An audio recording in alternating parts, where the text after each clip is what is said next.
የዙፋን አሳዳጊ እናት ከሰራተኛዋ ከምኞት ጋር ቁጭ ብለው እያወሩ ነው። የሚያወሩት ስለ ብርቱካንና ስለ ልጃቸው በረከት።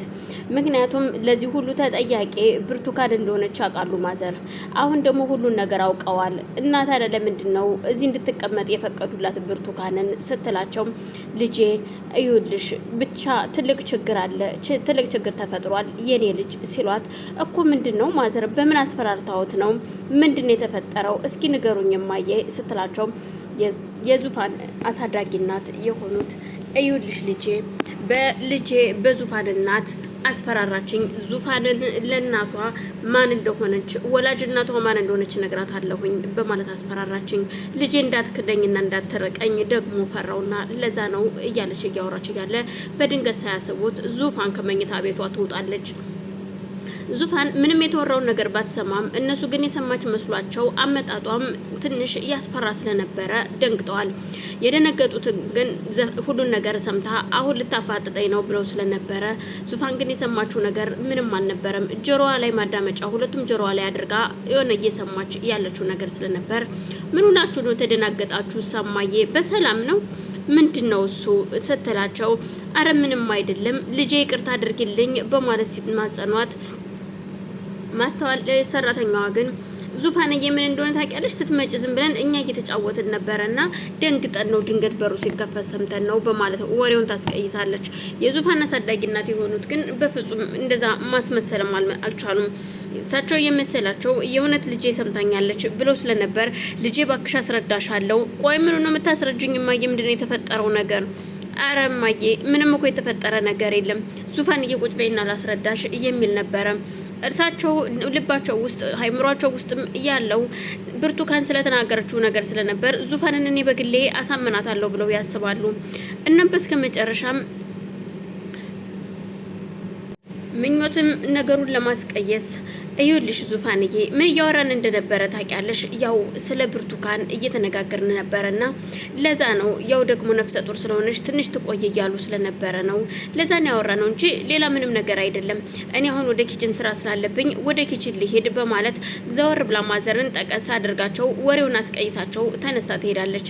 ልጄ እንደው ዝም ብዬ እንደው የልጄ ነገር እያሳሰበኝ አሁን ልጄ ተሽሎ ሲመጣ እንዴት ማድረግ እንዳለብኝ እያሰብኩኝ ነበረ ከምኞት ጋር እያወራ ሁኝ ነው ወይ እሱ ነው እንደሚያሳስብሽ እማዬ? ደግሞ ግን እኔ አንድ ነገር የምፈልገው ዙፋን እማዬ ለምንድነው ብርቱካን እዚህ ቤት እንድትቀመጥ የፈቀርሽላት? የሆነ ያስፈራራችሽ ነገር አለ አይደለ? በፍጹም ልጅ አላስፈራራችኝም። ያው ነፍሰ ጡር ስለሆነች ያው በእግዚአብሔር ዘንድ ጠየቃለሁ ብዬ ስላሰብኩኝ እንጂ ምንም ያስፈራራችኝ ነገር የለም። እባክሽ ልጅ ተረጋጊ ቢሏትም ዙፋን ግን ብርቱካን እዚህ ቤት መቀመጥ የለባትም። ለማንኛውም ችግር የለውም አንቺ ባደረሽኝም ባትነግሪኝም እኔ በግሌ ሁሉን ነገር እደርስበታለሁ ትላቸዋለች። ዙፋንም ተደራድራ እዛው ቁጭ ካልሽ በኋላ በቃ እኔ አሁን ልሂድና ቤት ሂጅ ወንድሜን አይቼው እመጣለሁ። አንቺ ደግሞ ጠብቂኝ ግን አስቢበት እማዬ። በየቀኑ ያንቺ ነገር በጣም እያስፈራራኝ ነው። ምክንያቱም እርግጠኛ ነኝ ብርቱካን በሆነ ነገር አስፈራርታችኋለች በማለት ትታቸው ትሄዳለች። ብርቱካን ወደ ኪችን ስትሄድ በአጋጣሚ ምኞት ኪችን ነበረች።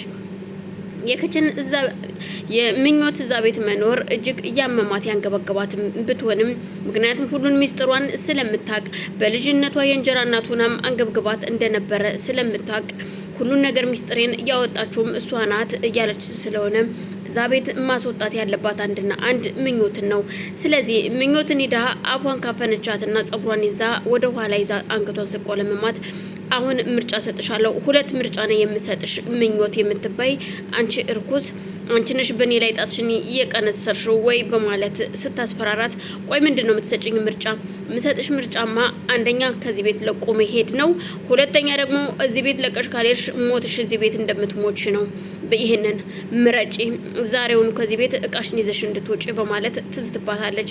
ያለበለዚያ ግን እገልሻለሁ፣ እምገልሽም እኔው ነኝ ስትላት ምኞትም ግራ ተጋብታ እሺ ችግር የለውም በማለት ብርቱካንን ከኪችን ትሸኛታለች።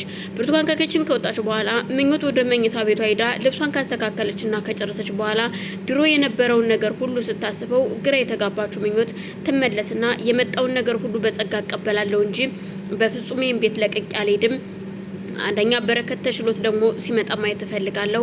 እሷ እያደረገች ያለችውን ሴራ ማጋለጥና መጋፈጥ አለብኝ። እስኪ ትገለኝ እንደሆነም አያታለሁ በማለት ምኞት እዛው ቤት መስራትን ጀምራለች። ምኞት እዛ ቤትም ስታጸዳ ወደ ሳሎን ተከትላት ሄዳ አንቺ እየተረገምሽ ምን እየሰራሽ ነው እዚህ ጋር? ያው እንደምታይኝ ቤት እያጸዳው ነው ስትላት እኮ ምን ተባብለን ተነጋግረን ነበር፣ ግን ደግሞ እኔ ሀሳቤን ቀይሬያለሁ በማለት ስትነግራት እኮ እንዴት በቃ እዚህ ቤት መውጣት ስለማልፈልግ አልወጣም። ቆይን የምልሽ በረከትን ታፈቅሪዋለሽ እንዴ? ጋሽን ወንድምነት እንጂ በፍቅር አስቢውም አላቅም። ጋሽ ለኔ እጅግ መልካም ሰው ነው፣ በጣም ጥሩ ሰው ነው። በብዙ ነገር ያጽናናኛል እንጂ በሌላ ነገር በፍጹም እንጂ እንደምትዩ ርካሽ ሴት አይደለሁም በማለት ለብርቱካን ስትመልስላት ነው እንዴ ለማያቀሽ ታጠኝ ያለ ነገርም አይደለም እዚህ ቤት አልወጣም ብለሽ ሙጥኝ ብለሽ የተቀመጥሽው፣ ግን መኝኝ በቅርቡን ያጠፋሻለሁ በማለት ትዝትባታለች። እሱን ችግር የለውም አብረን የምናይ ይሆናል ወይዘሮ ብርቱካን ብላ ካጠገቧ እሷም ጥላት ከሄደች በኋላ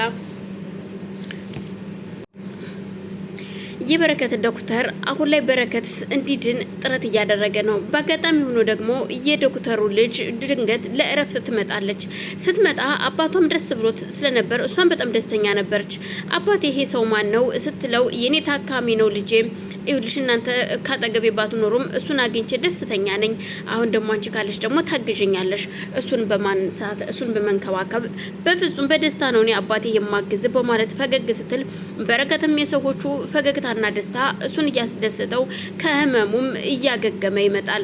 እናም በቃ አሁን እኔ ስወጣ ስል አንቺ ተጠብቂዋለሽ ትንከባከቢዋለሽ ሲላት ምንም ደስ እያለኝ አባቴ ምንም እንዳታስብ የሚል መልስ ትመልስለታለች። እናም አይዞሽ ወንድሜ አለን እኔም አባቴም አለን ትድናለህ ደግሞ። ቆይ ግን ምን ሆኖ ነው አባቴ? ያው በሚስቱ ምን እንዳደረገችበትና እንዴት እንደሆነ ሁሉን ነገር አባቷ ዝርዝሮ ሲነግራት እጅግ በጣም ታዝናለች። እናም አባቷ መጣው ብሎ ወደ ስራ ይሄዳል። ቁጭ ብላ ስታዋራው ሚስትህ ነች ለዚህ ሁሉ የዳረገችህ፣ በጣም ጨካኝና አረመኔ ነች። በእውነት ነው ምልህ አዝናለሁ፣ ግን አይዞህ እሺ ትድናለህ። እኔም አባቴም ከጎንህ ነን። ደግሞ መልካም እህት እንዳለችህ ደግሞ አባቴ ነግሮኛል። እሷም ስትመጣ ከእሷ ጋር በመሆን ትድናለህ እሺ በማለት እያበረታታች እናም ኤክሰርሳይዝ ስታሰራውና እንዲነሳ እንዲራመድ ከዊልቸር ላይ ተነስቶ እየደግፋ ሶፋ ላይ ወስዳ ስታስቀምጠው ከዚህ በኋላ የበረታክና እየጠነከርክ ነው የምትመጣው እያለች እያለ በድንገት በሩ ይንኳኳል። በሩ ሲንኳኳ ያላሰበችው የማታውቀው ሰው ይመጣል። የመጣችው ብርቱካን ነበረች። ስታያት ብርቱካንም እንደሌላ ነገር በረከትን አፍቅረሽ ነው የበረከት ፍቅረኛ ነሽ ወይ የሚል ጥያቄ ስጠይቃት አልገባኝም፣ አንቺ ግን ቆይ ማንሽ? ባለቤቴ ልጠይቅ ነው የመጣሁት፣ አንቺ ለራስሽ ማንሽ? በማለት ብርቱካን ስትገላምጣት አልገባኝም የኔ መቤት፣ ለአነጋገርሽ ለዛ ቢኖረው መልካም ነው። አሁን ዶክተር የለም ስራ ሄዷል። እኔ ዶክተር ልጅ ነኝ። ስለዚህ ምንድነሽ አንቺ? እኔ ባለቤቱ ነኝ። ስለዚህ ባለቤቴን ለኔ ብትይልኝ አይሻልም? በማለት ስትናገራት እቺ